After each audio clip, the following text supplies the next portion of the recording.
Hello friends, welcome to my YouTube channel Kumaon study point.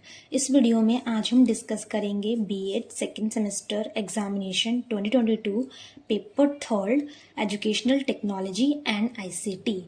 ये जो paper है 2 hours का होता था जब 2022 में, लेकिन अब से फिर से ये 3 आवर्स का होगा। जो क्वेश्चन पेपर है वो डिवाइडेड है 2 सेक्शंस में। Section A contains short answer questions and Section B contains long answer questions। अगर आप मेरे चैनल पे नए हैं तो please subscribe to my channel Kumaon study point so that आपको पता चलता रहे कि मेरे चैनल पे जो वीडियो अपलोड होती रही आपको मिलती रहे और आप अपडेट रहे। सबसे पहले हम सेक्शन ए की बात करेंगे। जो सेक्शन ए है वो कैरी करते हैं शॉर्ट आंसर टाइप क्वेश्चंस। इसमें से आपको सिर्फ 4 क्वेश्चंस करने हैं सेक्शन में से, और हर एक क्वेश्चन जो है कैरी करता है 100 मार्क्स को। इसमें आपको वर्ड लिमिट नहीं दे रखी है कि आपको कितने पेज का आंसर है, कितने वर्ड्स में लिखना है, तो आप अपने अकॉर्डिंग कर सकते हैं।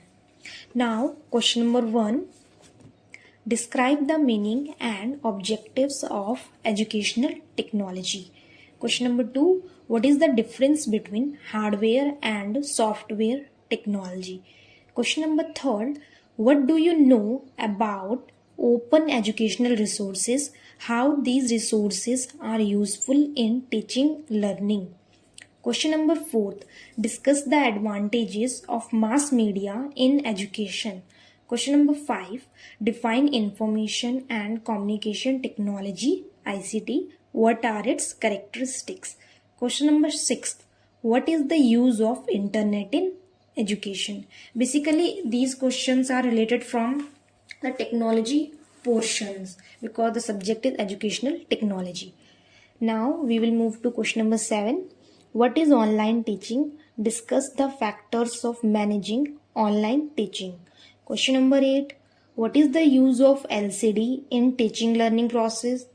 Question number 9, what is the role of Central Institute of Educational Technology in the field of education? Question number 10, write a brief note on computer assisted instruction. तो इन 10 क्वेश्चंस में से आपको सिर्फ 4 क्वेश्चंस ही अटेम्प्ट करने हैं। तो there are so many options in section A. Section B, long answer type questions. Attempt any 2 questions from this section, each question carries 15 marks. इसमें at least आपको जो वर्ड लिमिट है एटलीस्ट 250 होनी चाहिए because the question carries 50 marks. So the answer need to be long, written in a long way.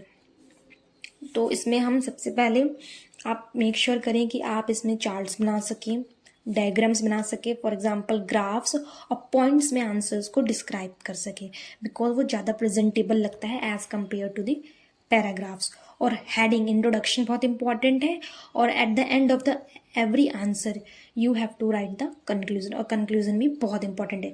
Weather the question ask about the factors, the uses, question चाहे कुछ भी हो, लेकिन आपको इंट्रोडक्शन लिखना है, उसके एडवांटेज डिसएडवांटेजेस क्या हैं, एट द लास्ट उसमें आपको कंक्लूजन भी लिखना है।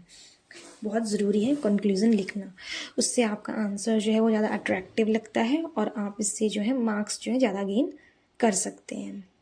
सो अगेन, अगर आप मेरे चैनल पर नए हैं तो प्लीज़ सब्सक्राइब करें मेरे चैनल को और हिट करें बेल आइकन को so that you get an update if any video is uploaded on my channel. Now we will move to section B and this section carries 4 questions, out of which आपको सिर्फ कितने करने हैं, 2 questions करने हैं। आप वही क्वेश्चन को चूज़ कीजिए जो आपको आते हों और आप जो ईजिली अटेम्प्ट कर सकें। Now question number 1, define the term ICT. What are the advantages and disadvantages of using ICT in teaching learning process? Now question number 2, what are the tools and apps a teacher can use for conducting online classes? Describe the challenges a teacher has to face in conducting classes in online mode. Question number 3, give classification of mass media. How a teacher can use mass media to make teaching effective. Now question number 4, write notes on the following: A, overhead projector OHP, and B, closed circuit television.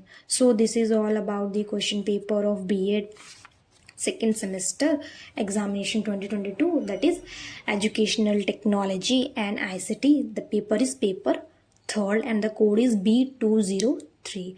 So this is all about the question paper.